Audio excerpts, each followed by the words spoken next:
हनुमान जी लंका के द्वार पर पहुंचते हैं। तभी उनके सामने त्रिशूल आकर गिरता है। अरे मच्छर, कहाँ चला जा रहा है? मेरी अनुमति के बिना यहाँ कोई भी प्रवेश नहीं कर सकता। मुझे रोकने वाली तू है कौन? मेरा नाम लंकिनी है और मैं इस लंका नगरी की नगर देवी हूँ। तू है कौन और मेरी आंखों में धूल झोंक कर कहाँ जा रहा है? लंकिनी देवी, इस लंका नगरी को देखने की लालसा मुझे यहाँ ले आई है। मैंने सुना है लंका नगरी बहुत सुंदर है। बस इसकी सैर करके मैं थोड़ी देर में ही बाहर आ जाऊंगा। तो अब मैं जाऊं? चल भाग यहाँ से, बंदर कहीं का। देखो लंकिनी, एक बार जब मैंने अंदर जाने का विचार कर लिया, फिर तुम क्या, तुम्हारा रावण भी मुझे नहीं रोक सकता। मुझे तो हंस दिखाता है।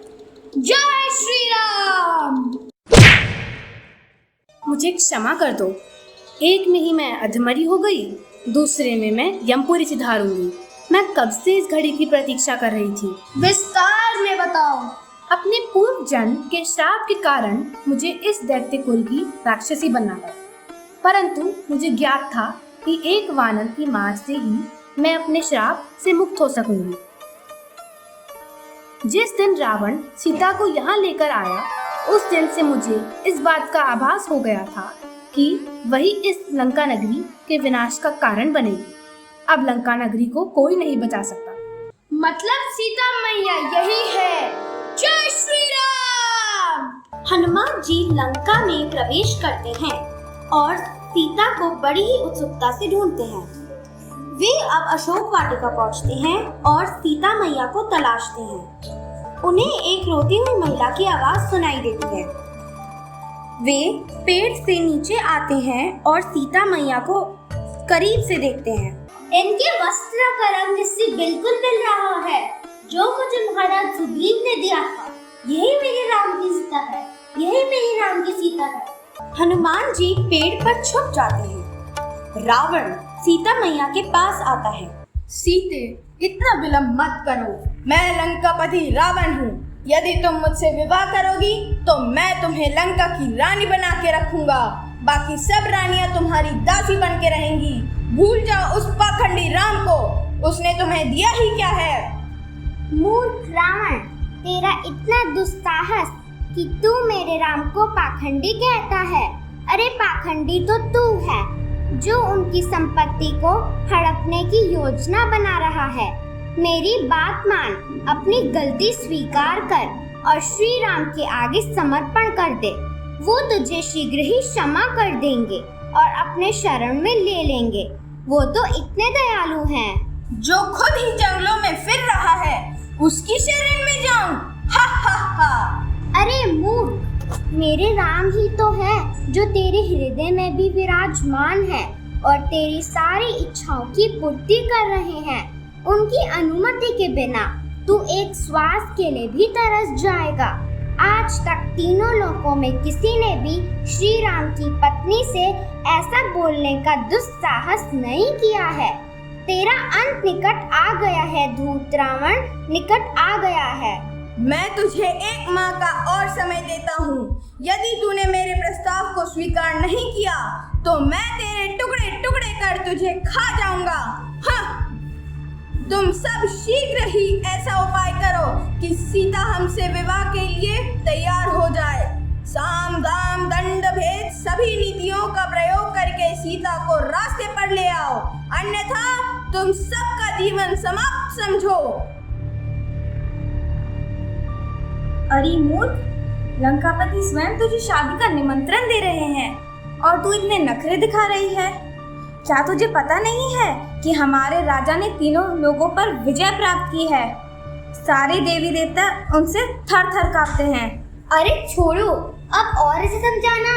इसको तो आपस में काट कूट कर बांट लो। आज तो ताजा मांस खाने का आनंद मिलेगा। हा हा हा हा हा। हे प्रभु श्री राम, हे लक्ष्मण, अब मैं और जीवित रहकर क्या करूंगी? चाहे ये सब मेरे टुकड़े कर दे, मुझे आग में फेंक दे, मुझे कितना भी प्राधित करें, फिर भी मेरे शरीर का एक एक टुकड़ा राम राम ही बोलेगा। क्या कारण है कि मेरे प्रभु श्री राम अभी तक मुझे लेने नहीं आए हैं? कहीं उन्हें कुछ हो तो नहीं गया? प्रभु राम के बिना इस जीवन का कोई महत्व नहीं है।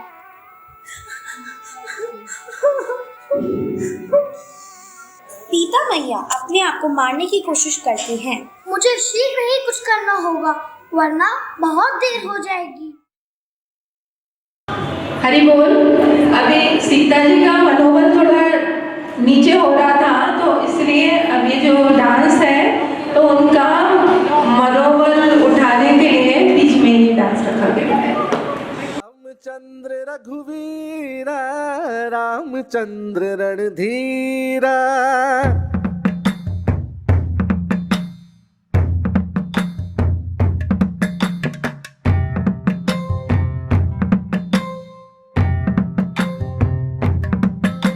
रामचंद्र रघुवीरा रामचंद्र रणधीरा। रामचंद्र रघुवीरा रामचंद्र रणधीरा। रामचंद्र रघुवीरा रामचंद्र रणधीरा। रामचंद्र रघुवीरा रामचंद्र रणधीरा।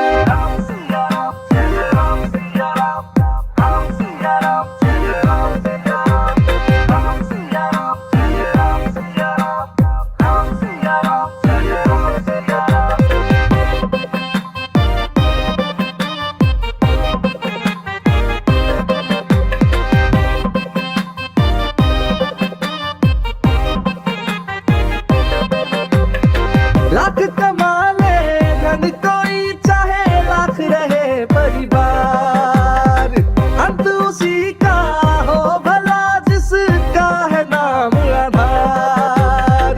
कितना निर्मल कितना पावन मेरे प्रभु का नाम, पानी में पत्थर भी तैरे लिखा हो जिस पे राम राम राम। रामचंद्र रघुवीरा रामचंद्र रणधीरा।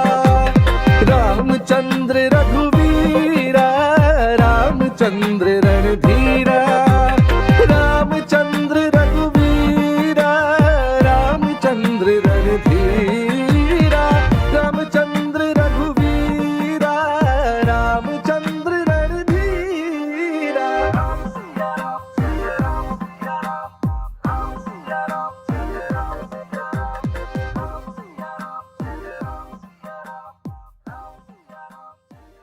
कहाँ है मेरे राम? कैसे हैं वो और लक्ष्मण? माते, आपके वियोग में श्री राम बिल्कुल निर्जीवा हो गए हैं। दिन रात बस आपकी खोज में ही लगे रहते हैं। ये अंगूठी उस बाप की निशानी है। यदि राम मुझे भूले नहीं हैं, तो फिर वो मुझे अभी तक लेने क्यों नहीं आए?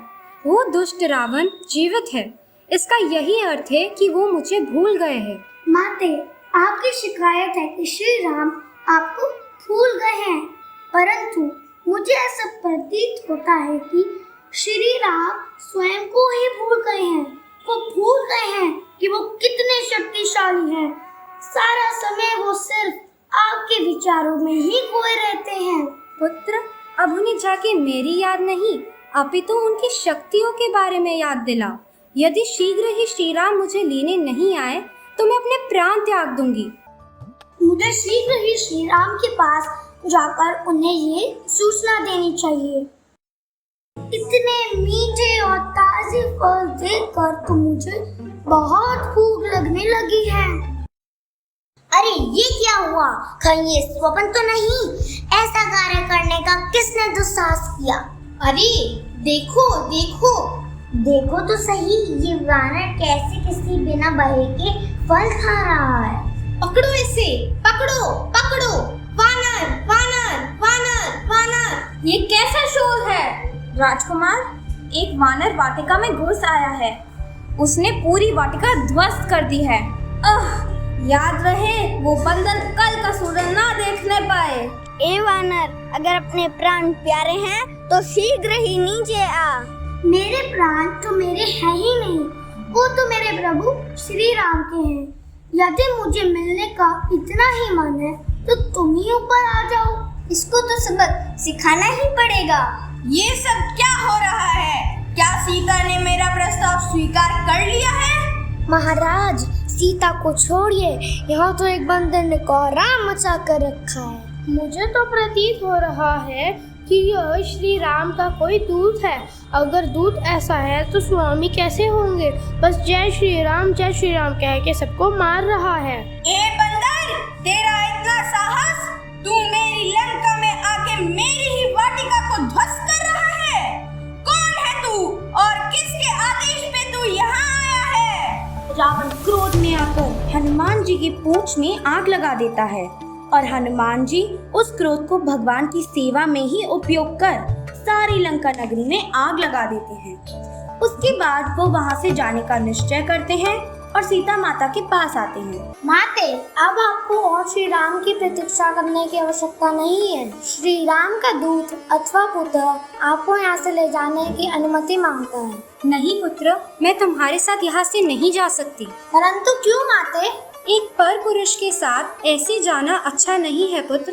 माते, आप मुझे पुत्र भी कह रही हैं और पर पुरुष भी कह रही हैं। एक पुत्र अपनी माँ के लिए पर पुरुष नहीं होता। आप मेरे साथ चलिए या फिर आपके ना चलने का मुझे सही कारण बताइए। पुत्र, यदि मैं तुम्हारे साथ ऐसे जाऊंगी तो क्या तुम्हें ज्ञात है कि आगे आने वाले समय में श्री राम के बारे में कैसे लिखा जाएगा? लोग कहेंगे सीता को पंचवटी से लंका एक राक्षस लाया और लंका से वापस एक वानर। सब यही बातें करेंगे कि कहाँ गए श्री राम? क्या वो अपनी पत्नी को लाने में असमर्थ थे? श्री राम के गौर्य और मर्यादा के लिए यही अच्छा होगा कि वह मुझे लंका से लेकर जाए। सिर्फ मेरे राम, सिर्फ मेरे राम। कितना समय हो गया है परंतु हनुमान के आने का कोई समाचार नहीं है। हनुमान, मैं कब से तुम्हारी प्रतीक्षा कर रहा था। बिना किसी विलंब के मुझे शीघ्र ही मेरी सीता की सूचना दो। माते, सीता आपके वियोग में बिल्कुल निष्प्राण हो गई हैं। उनके प्राण उनके शरीर से निकल ही नहीं रहे, जिसका एकमात्र कारण है आपका नाम। निरंतर आपका नाम का जप करने से उनके प्राण उनके शरीर से नहीं निकल रहे। उन्होंने मुझे 1 माह का समय दिया है, उसके बाद वो अपना शरीर छोड़ देंगी। शीघ्र ही कुछ कीजिए प्रभु, माता सीता को इस विपत्ति से बचाइए। हनुमान, इस भौतिक जगत का स्वभाव ही ऐसा है। यहाँ सुख के बाद दुख आना निश्चित है। मुझे चिंता है उन जीवात्माओं की जिन्हें वापस लेने मैं हर युग में अवतरित होता हूँ और अपनी नित्य लीलाएं करता हूँ।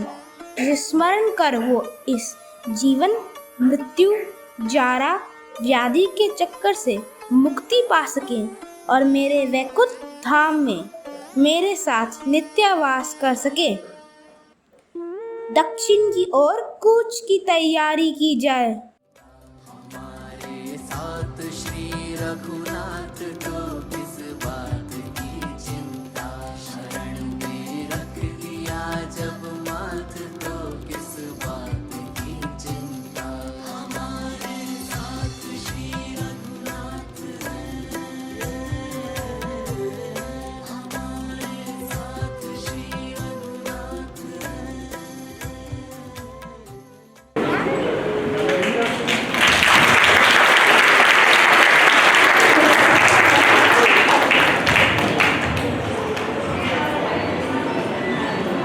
एक बार सारे बच्चों के लिए हरि बोल बोलेंगे। हरि बोल।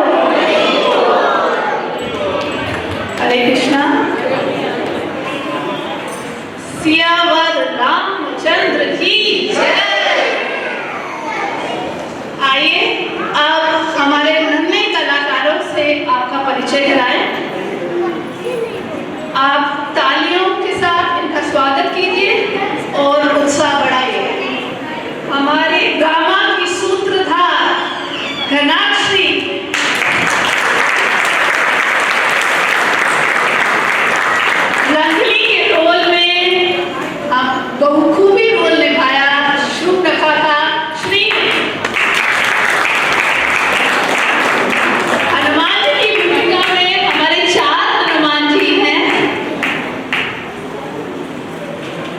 हिमेश, ऋषभ मल्होत्रा,